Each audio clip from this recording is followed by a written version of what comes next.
BRS MLC doctor Dasu Shravan గారు ఉన్నారు.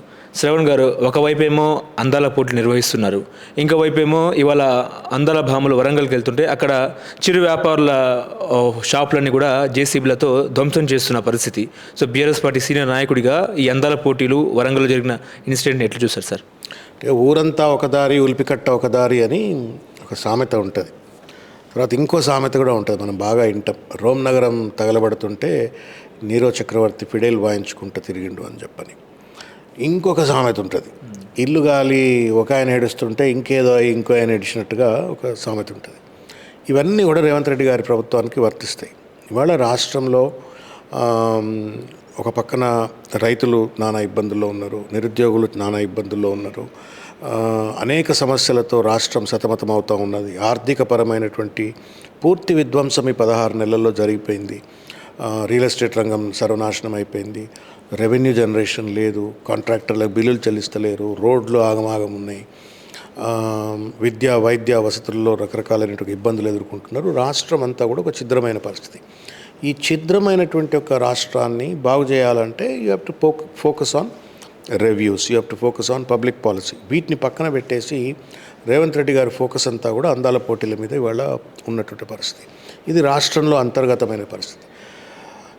నేషనల్గా చూసినట్టయితే ఒక పక్కన యుద్ధ వాతావరణం, పాకిస్తాన్తో యుద్ధం జరుగుతున్న సందర్భంలోనే అదృష్టమో దురదృష్టమో మొత్తానికి ఆ ట్రంప్ ఏదో డిక్లేర్ చేసి సీజ్ ఫైర్ అనగానే అదే సందర్భంలో ఈయన అందాల పోటీలను లాంచ్ చేసినాడు. చాలామంది నెత్తి మీద నోరు పెట్టుకొని మొత్తుకున్నారు. ఒక పక్కన యుద్ధ వాతావరణం ఉండి యుద్ధం జరుగుతుంటే సరిహద్దుల్లో బుల్లెట్లను ఫేస్ చేస్తూ సైనికులు చనిపోతుంటే నువ్వు ఇలా ఫ్యాషన్ పరేడ్లు ఏంటి? ఆడ సైనికులేమో కవాతులు పరేడ్లు చేస్తున్నారు శత్రువు మీదకి, నువ్వేమో అందాల పరేడ్లు చేస్తున్నావు, ఇది తప్పు అని చెప్పంటే కూడా వినకుండా మూర్ఖత్వంగా ముందుకెళ్ళినాడు. అంటే ఇది మూర్ఖత్వానికి పరాకాష్ట. ప్రియారిటీస్ను సరిగ్గా సెట్ చేసుకోలేకపోవటము, తాను పట్టిన కుందేలకు మూడే కాలు అనేటువంటి ఒక నియంతృత్వ ధోరణి స్పష్టంగా ఇవాళ రేవంత్ రెడ్డి గారి యొక్క వ్యవహార శైలిలో కనబడుతూ ఉంది. ఇది తప్పు. ప్రియారిటీస్ తెలవకుండా చిల్లర మల్లరగా అధికారాన్ని అడ్డం పెట్టుకొని అహంకారాన్ని ప్రదర్శిస్తూ ఒక నియంతృత్వ ధోరణితో రేవంత్ రెడ్డి గారు వ్యవహరిస్తున్నట్టుగా భావిస్తూ ఉన్నాం. ఇప్పుడు మీరు గతంలో కార్ రేసింగ్ పెట్టారు, మీరు కార్ రేసింగ్ పెట్టింది మేము అందాల పోటీలు పెడితే ఏమొస్తుంది అన్నట్టు కూడా మాట్లాడు. కాంటెక్స్ట్ కదా. ఇప్పుడు ఈవీ రేసింగ్ ఎందుకు పెట్టినారు? ఈవీ ఇండస్ట్రీని ప్రమోట్ చేయడం కోసం ఈవీ రేసింగ్ పెట్టినారు. ఎలక్ట్రానిక్ వెహికల్ మ్యానుఫ్యాక్చరింగ్ ఇండస్ట్రీని ఇక్కడ ప్రమోట్ చేయాలని చెప్పని ప్రపంచవ్యాప్తంగా జరగాలని చెప్పి అందాల పోటీలు పెట్టొద్దని ఎవరు అంటలా. ఏ సందర్భంలో పెడుతున్నాం అనేది క్వశ్చన్. ఒక పక్కన ఏమంటుండు రాష్ట్రం దివాలా తీసిపోయింది అంటుండు, ఇంకో పక్కన ఏమంటున్నారు నిరుద్యోగ సమస్యలు ఉన్నాయి అంటున్నారు, రైతుల సమస్యలు పాలవుతున్నారు, రైతుల వడ్లు కొనడానికి సమయం లేదు, వడ్లు కొనమంటే దాన్ని రివ్యూ చేయడానికి సమయం లేదు. కానీ మొత్తం క్యాబినెట్ అంతా పొలం అని చెప్పని కళ్ళప్పగించి అందాల పోటీల్లో పాల్గొంటుంటే వాట్ ఈజ్ యువర్ ప్రియారిటీ? ఎవరు కూడా అందాల పోటీలు పెట్టొద్దని ఎవరు అంటలా.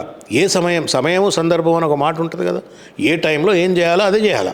నువ్వు ఇవాళ రాష్ట్రం ఆర్థికంగా అతలాకుతలం అయిన సందర్భంలో, ఒక పక్కన యుద్ధం జరుగుతున్నటువంటి ఒక సందర్భంలో దేశం అంతా కూడా ఒక రకమైనటువంటి ఒక పెయిన్తో ఉన్నది, బాధతో ఉన్నది, ఏమైపోద్దో తెలియనటువంటి ఒక డోలాయమానంలో ఉంటే నువ్వు సొల్లు గార్చుకుంటా అందాల పోటీలు పెడతానంటే కాంటెక్స్ట్ అంటుంది. పెట్టొద్దంటలే రేవంత్ రెడ్డి గారు అందాల పోటీలు 1 కాదు 2 పెట్టు, 100 పెట్టుకో. But if you have affordability and context నిన్ను పర్మిట్ చేస్తే పెట్టండి. ఎవరు వద్దంటున్నారు? నీ ఈవీకి దీనికి కంపేర్ చేయడం అంటే మోకాలకు బోడిగుండుకి కంపేర్ చేసినట్టు. There is no comparison. తెలంగాణలో హైడ్రా పోలీస్ స్టేషన్ కొత్తగా వచ్చిన పరిస్థితి, రేపు మీరు ఒకవేళ అధికారులకు వస్తే హైడ్రా పోలీస్ స్టేషన్ కొనసాగిస్తారా? అసలు హైడ్రా మీద మీరు నమ్ముతారో నమ్మరో, ఒక హైడ్రా అనేటువంటి అంశం మీదనే రేవంత్ రెడ్డి ఓడిపోతూ ఉండి అలా. ఇవాళ ఎన్నికలు పెట్టి హైడ్రా ఎజెండా మీద ఎన్నికలు పెట్టినట్టయితే రేవంత్ రెడ్డి ఓడిపోతాడు. నేను ఈ మధ్యకాలంలో ఒక పెళ్ళికి పోయినా, మహమ్మదీయ సోదరులు వాళ్ళ పెళ్ళికి పోయినా. మొత్తం ఒక పెద్ద టేబుల్ మీద అందరం కూర్చొని భోజనం చేస్తున్నాం. వాళ్ళంతా ఏదో రియల్ ఎస్టేట్ వ్యాపారాలు, బిల్డర్స్ అట. వాళ్ళంతా నాకు పరిచయం లేదు కానీ వాళ్ళంతలో వాళ్ళే కల్పించుకొని మాట్లాడుతున్నారు.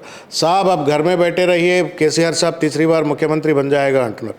मैं बोला क्यों भाई ऐसा? आप कल तक तो उनके साथ ही थे, पूरा कांग्रेस पार्टी को वोट डाले हैं, ऐसा कैसा हो सकता है? नहीं साहब वही तो गलती हो गया हमारा. हम हमारा गलती का एहसास हो गया, ये बेवकूफ़ लोग जो है सो हाइड्रा ला करके हमारा ज़िंदगी तबाह कर दिया है, रियल एस्टेट तबाह हो गया, गरीब का ज़िंदगी तबाह हो गया, हाइड्रा जहाँ भी जाओ हाइड्रा के नाम पे जो है सो हमारा పేట్ మారది అని చెప్తా ఉన్నారు. అంటే పొట్టలు కొట్టేటువంటి ఒక హైడ్రా, ఇండ్లు కూల్చేటువంటి ఒక హైడ్రా మీద ఇవాళ రేవంత్ రెడ్డికి తగిన గుణపాఠం చెప్పడానికి మొత్తం సమాజం సిద్ధంగా ఉంది.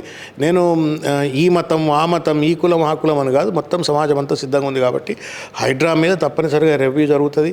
పోలీస్ స్టేషన్లే కాదు, మొత్తం హైడ్రా యొక్క ఎగ్జిస్టెన్స్ను, హైడ్రా పనితీరును, హైడ్రా సంబంధించిన అవసరమా కాదా అన్నిటిపైన కూడా కూలంకషమైన రివ్యూ జరుగుతుంది. ప్రజల హితంగా కేసీఆర్ గారి థర్డ్ టర్మ్ ఉండబోతుంది. అది హైడ్రా విషయంలోనైనా, మూసీ ప్రాజెక్ట్ విషయంలోనైనా, ఫ్యూచర్ సిటీ విషయంలోనైనా, లేకపోతే రేవంత్ రెడ్డి గారి ఆర్ఆర్ ట్యాక్స్ విషయంలోనైనా, వీటన్నిటి పట్ల కూడా స్పష్టమైనటువంటి ఒక పద్ధతిలో వాటిని పరిశీలిస్తాం. ఇప్పుడు అందాల భామల్ని తెలంగాణ ప్రభుత్వం వరంగల్ ఇవాళ వరంగల్ తీసుకెళ్తున్నారు. నిన్నేమో నీరా తాగిపించిన పరిస్థితి. సో ఇవన్నీ కూడా కేసీఆర్ చేసిన అద్భుతమైన కళారూపాలని రేవంత్ ప్రభుత్వం చూపించే అవకాశం ఉందని మీరు అనుకుంటున్నారు? ఇప్పుడు నీరా నేను చూసిన, ఇట్ ఈస్ గుడ్, మన ట్రెడిషనల్ డ్రింక్ అది. నీరా తాపిస్తే తప్పులేదు, కానీ చాలామందికి పడవే డ్రింక్స్. పొరపాటున పుట్టుకున్న వాళ్లకు కడుపులో ఏమైనా గడబిడైతే వాళ్ళంతా అద్దాల పోటీలు ఉంటారు, వాళ్ళు బెడ్రూమ్ బాత్రూమ్ తిరగాల్సిన పరిస్థితి ఏర్పడుతుంది. I don't know who suggested them. నీరా మన ట్రెడిషనల్ డ్రింకు, మన గౌడన్ల డ్రింకు, దాన్ని గౌరవించాలా. కాంటెక్స్ట్ నేనే అంటున్నా కదా, సమయం సందర్భం. వాళ్ళు పోటీ మధ్యలో నీరా తాపితే పుట్టుకుని ఏమైనా కడుపు ఏమైనా గడబిడైతే నువ్వు మొత్తం వాళ్ళు వచ్చిన పర్పస్ ఆగమైపోతుంది. అంటే రేవంత్ రెడ్డి గారి ప్రభుత్వానికి ప్రియారిటీస్ తెలవడానికి ఇది కూడా ఒక ఉదాహరణే. ఆయన ఏ సందర్భంలో ఏం చేయాలా, ఏ సందర్భంలో ఏం మాట్లాడాలో తెలియనట్టే ఇది కూడా అనుకుంటా ఉన్నాను. తర్వాత ఆ పేద వాళ్ళ ఆస్తులు కూలగొట్టడము, షాపులు కూలగొట్టడము, ఇవన్నీ కూడా మంచి పద్ధతి కాదు. అందల పోటీ వాళ్ళు ఉంటుంది, అయిపోతుంది. బట్ వాళ్ళ జీవనోపాధిని, లైవ్లీహుడ్స్ను విధ్వంసం చేయమనేటువంటి చేసే హక్కు నీకు ఎవరిచ్చినారు? ఇది మూర్ఖత్వం, నియంతృత్వం. నేను అదే చెప్తా ఉన్నా, రేవంత్ రెడ్డి ఒక హిట్లర్ లెక్క వ్యవహరిస్తూ ఉన్నాడు.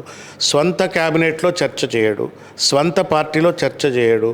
ఆయన అడ్వైజర్లు ఎవరో, ఆయనకు ఎవరు మార్గదర్శనం చేస్తారో తెలియదు. మొత్తానికి మాత్రం తెలంగాణకు శాపంగా మారుతూ ఉన్నాడు. ఎక్కడ విధ్వంసాలే. హైడ్రా పేరు మీద ఇండ్లు కూలగొట్టినావు, మూసీ పేరు మీద ఇండ్లు కూలగొట్టినావు, తర్వాత ఇవాళ అందాల పొట్టల పేరు మీద షాపులు కూలగొడతా ఉన్నావు. ఈ కూలగొట్టే కల్చర్ ఏందండి? ఇండ్లు నిలబెట్టడానికి నాయకత్వం కావాలా, ఇండ్లు కట్టేయడానికి నాయకత్వం కావాలా, జీవనోపాధి కల్పించడానికి నాయకత్వం కావాలా, లైవ్లీహుడ్స్ను ప్రొటెక్ట్ చేసి ఇంకా పెంపొందించడానికి రాజకీయం కానీ, నాయకులు కానీ, ప్రభుత్వం కానీ పనిచేయాలి. కానీ ఈ విధ్వంసం చేయడం కోసం రేవంత్ రెడ్డి ఎందుకు? అవసరం లేదు కదా. ఓకే, ఆ మూర్ఖత్వం ఇవాళ ప్రజలు గుర్తించిండ్రు. తప్పనిసరిగా కర్రగాల్చి వాత పెడతారు. ఓకే, నిన్న హరీష్ రావు ప్రెస్ మీట్ చూసాము. బీఆర్ఎస్ 2 వర్గాలుగా చీలే అవకాశం ఉందా? దానికేమో హరీష్ రావు ఎండ్ కార్డ్ పెట్టారు. కేటీఆర్కి అధిష్టానం ఏ బాధ్యత అప్పగించినా నేను కేటీఆర్ నాయకత్వంలో పనిచేస్తాను కూడా మాట్లాడడం జరిగింది. కేసీఆర్ రాముడు అయితే నేను హనుమంతుణ్ణి అన్నట్టు కూడా మాట్లాడారు. సో బీఆర్ఎస్లో అసలు ఏం జరుగుతుంది? ఇలా మాట్లాడగల కారణాలు ఏంటంటే ఏం చెప్తారు? ఇది పనిగట్టుకొని కొంతమంది రేవంత్ రెడ్డికి సంబంధించిన మీడియా హౌసెస్ కావాలని చెప్పని ఒక తప్పుడు ప్రచారం చేస్తూ ఉన్నారు. చర్చ దేని మీద జరగాలండి? నిన్న హరీష్ రావు గారు ప్రెస్ మీట్ మొత్తం మీరు కనుక చూసినట్టయితే ఆయన నెత్తి మీద నోరు పెట్టుకొని రైతుల సమస్యల మీద మాట్లాడినారు. వడ్లు కొనమని చెప్పని రైతులు రోడ్ల మీదకి వచ్చి కళ్ళల్లో కన్నీళ్లు పెట్టుకుంటున్నారు. ఆ వడ్లు వర్షం చినుకులు పడితే మొత్తం మొలకలు వచ్చే పరిస్థితున్నది. తరుగు పేరు మీద ఇష్టం వచ్చినట్టు వాళ్ళను దండి కొడతా ఉన్నారు. వాళ్ళ జీవితంతో ఆటలాడుతున్నారు రైతులతోటి. రైతులకు సంబంధించిన రైతు భరోసా కావచ్చు, లేకపోతే రైతు రుణమాఫీ విషయంలో కావచ్చు, అనేక అంశాలలో రైతులు ఎట్లా మోసం చేసిండ్రని ఒక గంట సేపు ప్రసంగం. ఆ గంట తర్వాత ఒక 2 నిమిషాలు మాట్లాడినారు.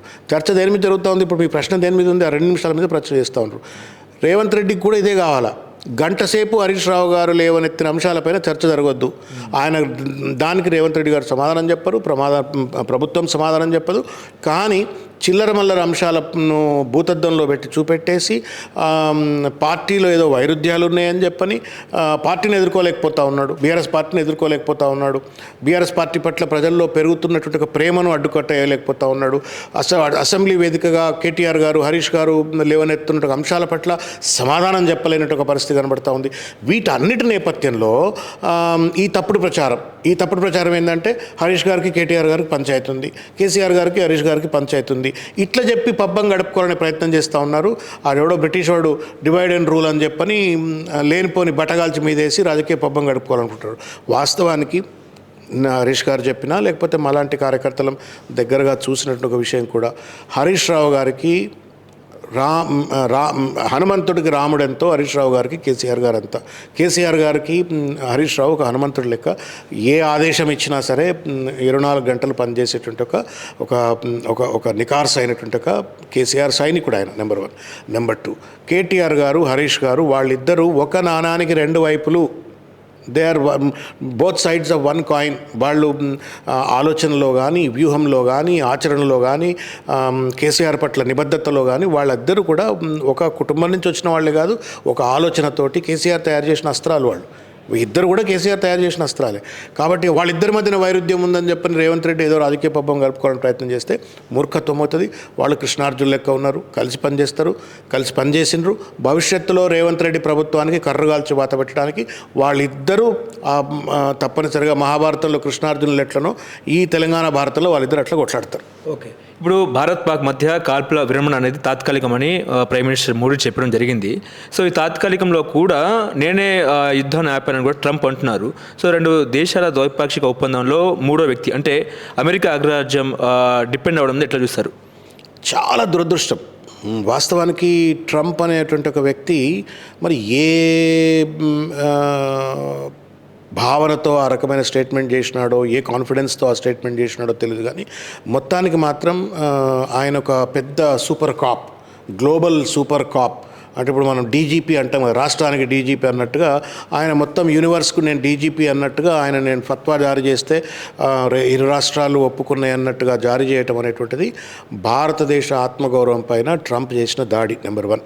Number 2, who are you to declare unconditional ceasefire? మీరు ఎవరు అసలు? ట్రంప్కి ఏం సంబంధం ఇంట్లో? మొదలేమన్నాడు, నేను ఇంట్లో ఇన్వాల్వ్ కానన్నాడు. నువ్వు ఇన్వాల్వ్ కాలన్నోడి మళ్ళీ ఎందుకు అందాజ్ దఖలు చేసినావు ఇంట్లో? ఒకటి అందాజ్ దఖలు చేసినోడివి నువ్వు పెయిన్స్ ఆఫ్ ఇండియా నువ్వు అడిగినావా?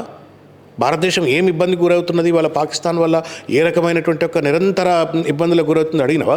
నీ బాలాకోట్ ఏంటి, తర్వాత నీ పుల్వామా ఏంటి, నీ ఇవాళ నిన్న జరిగిన పెహల్గాం ఏంటి, నిరంతరంగా పాకిస్తాన్ గూఢాచారులను పంపో లేకపోతే తీవ్రవాదులను పంపో భారతదేశాన్ని అస్థిరత్వాన్ని దెబ్బతీసేటువంటి ఒక అస్థిరత్వాన్ని కల్పించేటువంటి ఒక ప్రయత్నం చేస్తున్న దాన్ని మాట్లాడలేదు. Who are you to declare unconditional ceasefire? మనకి ఇవాళ వరకు కూడా పెహల్గాంలో దాడి చేసినట్టుగా తీవ్రవాదులు దొరకలేదు, లేకపోతే హఫీజ్ సయీద్ లాంటి తీవ్రవాదులు వాళ్ళ వేరబౌట్స్ తెలియ మనకి. ఇంకా తర్వాత భవిష్యత్తులో ఇటువంటి ఉగ్రవాద చర్యలకు మేము పాల్పడమని చెప్పని ఎక్కడా లిఖితపూర్వకంగా రాసి ఇవ్వలేదు Pakistan. Who are you to declare ceasefire? దురదృష్టం ఏంటంటే మోడీ గారి వెంట మొత్తం దేశం నిలబడ్డది. బహుశా గతంలో ఇందిరాగాంధీ గారి వెంట, తర్వాత జవహర్లాల్ వారి వెంట ఎట్లయితే, లాల్ బహదూర్ శాస్త్రి వెంట ఎట్లయితే దేశం నిలబడ్డదో, ఈ సందర్భంలో కూడా రాజకీయాలకు పక్కన పెట్టి అన్ని రాజకీయ పార్టీలు, అన్ని శక్తులన్నీ కూడా నరేంద్ర మోడీ గారికి వెంట నిలబడి మీరు ఆప్ ఆగే బడో హమ్ ఆప్కే పీచే హై, ఆప్ లడియే హమ్ ఆప్కే సాత్ అని చెప్పని ఒక ఆశ్వాసన ఇచ్చిండ్రు. ఆ ఆశ్వాసనను కాస్త ఇవాళ తుంగలో దొక్కినట్టు అయిపోయింది. దేశమంతా నరేంద్ర మోడీ గారు వెంట నిలబడితే నరేంద్ర మోడీ గారు ట్రంప్ ముందు చేతులు కట్టుకొని నిలబడ్డట్టుగా, ట్రంప్ ముందు కళ్ళు తల వంచి నిలబడ్డట్టుగా అనిపోయింది. ఇది ఎందుకో బాధ కలిగించే అంశం. అంటే as a country, as a Patriot, ఇది నాకు అనిపించేది ఏంటంటే దేశ యొక్క ఆత్మగౌరవాన్ని ట్రంప్ హూ ఆర్ యూ? అటువైపు రష్యా ఉక్రెయిన్ మధ్య కూడా వార్ నడుస్తున్న పరిస్థితి, ట్రంప్ వాళ్ళ వైపు ఏం చేయలేని పరిస్థితి. కాకపోతే భారత్ పాకిస్తాన్ మధ్యనే ఆయన ఇన్వాల్వ్ అవుతున్నారు. ఏం చెప్తారు సార్? అదే కనిపిస్తుంది. ఇప్పుడు ఒక పక్కన ఆయన కమెడియన్ అని ఆ యుక్రెయిన్ అధినేతను జెలెన్స్కీ, ఆయన పేరేంటి, జెలెన్స్కీ, ఆయన పెద్ద కమెడియను, మొత్తం యుక్రెయిన్ను విధ్వంసంలోకి నెట్టేస్తున్నాడు అని చెప్పని అన్నటువంటి ఒక పెద్ద మనిషి మన ట్రంప్ కళ్ళల్లో కళ్ళు పెట్టి నువ్వు చెప్తే నేను వినను, నా దేశం నాకు ముఖ్యము, నా ప్రియారిటీస్ నాకు ముఖ్యము, నువ్వు ఇష్టం వచ్చినట్టు ఫత్వాలు జారీ చేస్తే నేను వినడానికి సిద్ధంగా లేదని చెప్పారు. అంత ధైర్యంగా చెప్పగలిగినటువంటి ఒక యుక్రెయిన్ అధినేత, ఒక కమేడియన్గా పేరున్నటువంటి ఆయనకు నిలబడగలిగితే 140 కోట్ల మంది ప్రజలు నరేంద్ర మోడీ గారు వెంట నిలబడ్డ తర్వాత కూడా ఆయన ఎందుకు అంత బలంగా అమెరికాకు చెప్పలేకపోయినాడు? ట్రంప్ ఏ ధైర్యంతో, ఏ అలసు తీసుకొని ఎందుకు ఆ రకమైన ఒక ప్రకటన చేసినాడు? This is for the first time. నేను ఇంతకుముందు చూస్తా ఉన్నాను, ఇందిరాగాంధీ గారు విషయంలో కూడా అప్పుడు యుద్ధం జరుగుతున్న సందర్భంలో అమెరికా ఇంటర్వెన్షన్ అంటే you have no business, is our business, you mind your business, we mind our business, ఇది మా ఇద్దరి దేశాలకు సంబంధించిన సమస్య, మీరేమైనా అడ్వైజ్ ఇస్తే ఏంటని తప్ప మీరు మార్గదర్శనాలు చేస్తే వినడానికి నేను సిద్ధంగా లేనని చెప్పని ఒక ఇందిరాగాంధీ గారు లాంటి ఒక నాయకురాలు అట్లెట్లా చెప్తుంది. ఇవాళ నరేంద్ర మోడీ గారు కనీసం నోరు విప్పకుండా ట్రంప్ ఏ పరిస్థితి, కనీసం ఈ didn't even explain to the country, ఏ పరిస్థితుల్లో ట్రంప్ అట్లా డిక్లేర్ చేసిండు అని చెప్పే పరిస్థితిలో లేదు. పాకిస్తాన్ ఏం ప్రచారం చేస్తూ ఉంది? భారతదేశమే వెళ్ళి బతిలాడి అమెరికాతోటి సీజ్ ఫైర్ డిక్లేర్ చేయించింది అని చెప్పని ప్రచారం జరుగుతుంది. ఇంకో పక్కన ప్రచారం ఏం జరుగుతూ ఉంది? వాళ్ళ కీలక సైనిక స్థావరాలపైన భారత్ దాడి చేసింది కాబట్టి, వాళ్ళ అణ్వాయుధ కేంద్రాలపైన కూడా కొంత దాడి చేసిండ్రు కాబట్టి ఆ ప్రమాదం నుండి బయటపడడం కోసం పాకిస్తాన్ అమెరికాను బతిలాడిందని. ఒకడేమో పాకిస్తాన్ బతిలాడిండి అంటుండు, ఇంకోడేమో భారత్ బతిలాడిండి అంటుండు. But as an average Indian నేను నరేంద్ర మోడీ గారు వెనక నిలబడ్డాను. నరేంద్ర మోడీ గారు చెప్పాలి కదా, నేనే అడిగినా అన్న చెప్పాలా, నేను అడగకున్నా కానీ నరేంద్ర మోడీ అనౌన్స్ చేసిన ట్రంప్ అనౌన్స్ చేసిన చెప్పాలా. ఈ రెండు చెప్పకపోవడం వల్ల అని మాత్రం ఇది పీపుల్ డిజర్వ్ టు. ఆయన మాట్లాడినారు మొన్న 27-30 నిమిషాలు ఏదో మాట్లాడితే కూడా ఎక్కడ కూడా ఒక స్పష్టమైనటువంటి ఒక రీతిలో ట్రంప్ ఏ కారణం చేత ఈ డిక్లేర్ చేసినారు, ఇది చేయడం వల్ల భారతదేశ సావరనిటీ మీద లేకపోతే ఆత్మగౌరవం మీద దాడి జరిగినట్టుగా ఒక వ్యక్తీకరణ చేస్తుంటే బాగుంటుండే, అది చేయలేదు. ఆయన నిన్న కూడా చూస్తూ ఉన్నాం, మళ్ళీ ఏదో మొత్తం ట్రేడింగ్ ఆపేస్తా అంటున్నాడు. ఎవరికి నష్టమవుతుంది? భారతదేశంలో ఇవాళ యాపిల్ ఫోన్ ఇది మనం వాడుతున్నాం, ఇది ఒక్కసారి కనుక రెజల్యూషన్ తీసుకొని మేము you don't use Apple phone అంటే అమెరికా ఆగమైపోతుంది. సాఫ్ట్వేర్ ఎక్స్పోర్ట్ చేయమంటే అమెరికా ఆగమైపోతుంది. కాబట్టి అంత ఇండియన్ లేబర్ మీద, ఇండియన్ ప్రొడక్టివిటీ మీద, ఇండియన్ టాలెంట్ మీద డిపెండెంట్ అయిన అమెరికా ఇంత పెద్ద ఎత్తున ఒక పెద్ద బెత్తం పట్టుకొని మన మీద అజమాయిషి చెలాయించినట్టుగా వ్యవహరించడం అనేటువంటిది ఎప్పుడో బ్రిటిష్ వాడు మనని అజమాయిషి చేసినట్టు మళ్ళీ వాళ్ళు అమెరికాడు మన మీద అజమాయిషి చేసినట్టుగా అనిపించింది. కొంత బాధగా ఉంది. But I hope Narendra Modi garu understands the emotions of the people of this country. భారతదేశంలో ఉన్నట్టు ప్రజల యొక్క భావనను అర్థం చేసుకొని భారతదేశ సావర్నిటీ పైన లేకపోతే నిర్ణయాధికారం పైన ట్రంప్ చేసిన దాడిని కొట్టేటువంటి ఒక ఆలోచన చేయాలని చెప్పి నేను కోరుకుంటా ఉన్నాను. ఓకే, ఇప్పుడు భారత్ పాకిస్తాన్ మధ్య విభజన అంశాల మీద కూడా ట్రంప్ ఇన్వాల్వ్ అయితే ఏంటి పరిస్థితి భవిష్యత్తులో? కాకూడదు. హూజీ సిమ్లా ఒప్పందం ప్రకారంగా it's a bilateral issue. You have no business to enter in to. అసలు ట్రంప్ అనేటువంటి ఒక వ్యక్తి మీడియేట్ చేయవలసిన అవసరమే లేదు. ఇది మన ఇద్దరి మధ్యన ఒకవేళ మీడియేట్ చేయాల్సిన పరిస్థితి ఏర్పడ్డట్టయితే, లెట్స్ అస్యూమ్ దట్ మన సైడ్ అమెరికా నిలబడో, మన సైడ్ రష్యా నిలబడో, వాళ్ళ సైడ్ చైనా నిలబడో, లేకపోతే మన సైడ్ కొన్ని దేశాలు, వాళ్ళ సైడ్ కొన్ని దేశాలు నిలబడితే ఒక పెద్ద వార్ అవుతుంది. వరల్డ్ వార్ దిశగా పోతున్నట్టు సందర్భంలో పెద్ద మనుషులుగా ఉండి ఎవరో ఒకళ్ళు, అమెరికా కావచ్చు, ఇంకెవరో కావచ్చు, ఇంకా మాట్లాడవచ్చు. But it cannot be unilateral కదా. ఓకే, ఇప్పుడు ఇవాళ who's the culprit? India is not the culprit. Bharat is not the culprit is Pakistan. నా ఇంట్లోకి వస్తావు, నన్ను 27 మంది నా పౌరులను చంపుతావు, చంపిన తర్వాత చంపినోడి పైన నేను ఓన్లీ ఉగ్రవాద శిబిరాలపైననే నేను దాడి చేసిన తర్వాత మొత్తం నా సివిలియన్స్ మీద దాడి చేస్తేవి, నా ఎయిర్పోర్ట్స్ మీద దాడి చేస్తేవి, యుద్ధాన్ని ప్రకటించేస్తేవి, వీఆర్ ఫైటింగ్ అని చెప్పనంటివి. ఇప్పటి వరకు ఇవాళ భారతదేశానికి ఇండియా పాకిస్తాన్ డివైడ్ అయినప్పటి నుండి మొదలుకుంటే ఇప్పటి వరకు కూడా భారతదేశం ఎదుర్కొంటున్న ఒక పెద్ద మహమ్మారి టెర్రరిజం సమస్య. ఆ టెర్రరిజానికి మూలాలు పాకిస్తాన్లో ఉన్నాయి. అది రకరకాల సందర్భాలలో అది బయటపడుతూ వస్తుంది. మొన్న పహల్గామ్లో మళ్ళొక్కసారి కనబడుతుంది. మరి దాన్ని ఎక్కడో ఒక దగ్గర ఫుల్ స్టాప్ పెట్టాలి కదా. నేను సీజ్ ఫైర్ చేయమన్నావు, మరి చేస్తే నెక్స్ట్ ఏంటి? మరి is Pakistan going to destroy all they terror camps? వాళ్ళ దగ్గర ఉన్న టెర్రరిస్టులందరినీ భారతదేశానికి సరెండర్ చేస్తుందా? లేకపోతే భవిష్యత్తులో మేము ఈ రకమైన ఒక చర్యలకు పాల్పడ్డట్టయితే మమ్మల్ని డిసిపేట్ చేసేయండి ప్రపంచ మ్యాప్లో అని చెప్పని వాళ్ళు ఏమైనా అష్యూరెన్స్ ఇస్తున్నారా? లేదు కదా. అంటే ఇదంతా కూడా ఒక వన్ సైడెడ్గా ఇండియాను బుల్డోజ్ చేసినట్టుగా అనిపించింది. ఇది నరేంద్ర మోడీ గారు తప్పనిసరిగా ఒక ప్రధానమంత్రిగా, పార్టీలు పక్కన పెట్టండి, ఒక ప్రధానమంత్రిగా ఆయన పైన బాధ్యత ఉన్నది. ఇవాళ యావరేజ్ ఎవరు బయటకు అంటలేరు, ఎందుకంటే సున్నితమైన అంశం కాబట్టి ఎవరు అంటలేరు. Trump made an attack on Indian sovereignty by declaring an unconditional ceasefire. నా 22 మంది మన యుద్ధంలో దాదాపు ఒక 50 మంది చనిపోయినారు, ఒక 10-12 మంది సైనికులు చనిపోయినారు, సివిలియన్స్ చనిపోయినారు. దేనికి చనిపోయినారు మరి వాళ్ళు? ఏ కారణం చేత సీజ్ ఫైర్ అయింది? మరి వాళ్ళ త్యాగాలకు అర్థం ఉండాలి కదా. అంటే ఇవన్నీ సమస్యలు ఉన్నాయి. వీటిని ఉట్టిగానే ఎమోషన్లో పడేసి ప్రజలను భావోద్వేగాలలో నెట్టేసి తప్పించుకుందామని ఎవరు ప్రయత్నం చేసినా తప్పు అవుతుంది. India nation wants the answers for these questions. Who's Trump to declare unconditional ceasefire without consulting India, number 1. Number 2, ఒకవేళ ఆ సీజ్ ఫైర్ చేసేట లెజిటిమేట్ అయినట్టయితే నరేంద్ర మోడీ గారిని కానీ లేకపోతే భారత ప్రభుత్వాన్ని కానీ ఆయన సంప్రదిస్తే ఆయనకు ట్రంప్కు ఆ హక్కు డిక్లేర్ చేయనేటువంటి ఒక హక్కు భారత ప్రభుత్వం మిగతా రాజకీయ పార్టీలు మిగతా పార్లమెంటును సంప్రదించకుండా ఎట్లా ఆ రకమైన ఒక ఆశ్వాసన వాళ్ళకి ఇచ్చింది. తర్వాత మరి యుద్ధం ఎందుకు మొదలుపెట్టినారు సీజ్ ఫైర్ చేయదలుచుకున్నప్పుడు?